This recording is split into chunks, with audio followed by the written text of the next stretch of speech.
Chapter 4. Jane Seymour. People say that Princess Elizabeth is very clever, said Margaret.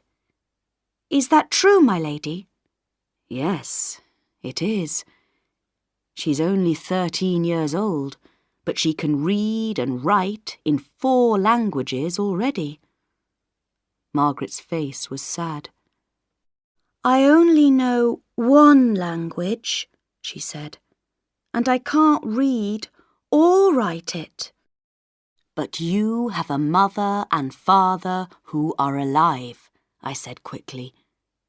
You don't have enemies who watch you all the time, or who want to send you far away to marry a stranger, perhaps an old man who drinks too much and keeps a mistress.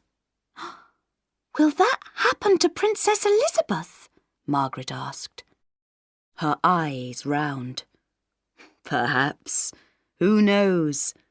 A princess doesn't always have an easy life, you know. I laughed. But Elizabeth is clever. I think she'll get what she wants in life. Now, let's go outside while the sun is shining. We'll take the next letter with us. We walked down through the garden to the river. There we sat on a seat and watched the boats. So Jane Seymour was the 3rd wife, said Margaret. When did the king marry her? Just 10 days after Anne's death. That was very quick. Yes. Henry always knew what he wanted, and he usually wanted things immediately. And was Jane the same as Anne Boleyn? No. Jane was very different. She was quiet and careful. Before she married the king, she was never alone with him. Her brother, Edward, was always with her when the king came to visit. And Henry was pleased to see that. He didn't want another wild and dangerous wife like Anne. How do you know so much about the king and his other wives? Asked Margaret. I have lived for many years in palaces, Margaret, I said, smiling. And palaces are full of people coming and going, talking in corners, telling secrets. If you listen, it's not difficult to learn things. So, was Jane a nicer person than Anne? I think she was.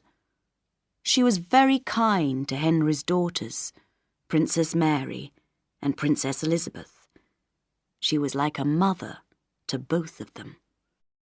Jane was clever too, and she quickly learnt to listen to Henry. She didn't try to tell him what to do.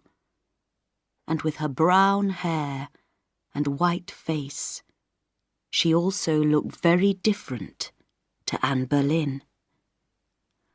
And what about the king at this time? Was he still handsome? Oh, no. He was beginning to get fat, and his face was just like a big potato, not like the picture in Whitehall Palace. But was he happy? Asked Margaret. Yes. I think he really loved Jane. And of course, she also gave him a baby boy, who is now our King Edward. A son at last for the king. But what happened to Jane? Did he get tired of her too? Or was she the one who died? Yes. She died soon after Edward was born. How sad! She gave the king a son, and then she died. Let's read the letter now. I opened it, and a piece of brown hair fell out. I showed it to Margaret. What soft hair! she said, touching it. Is it Jane's? Yes, I think so. I began to read.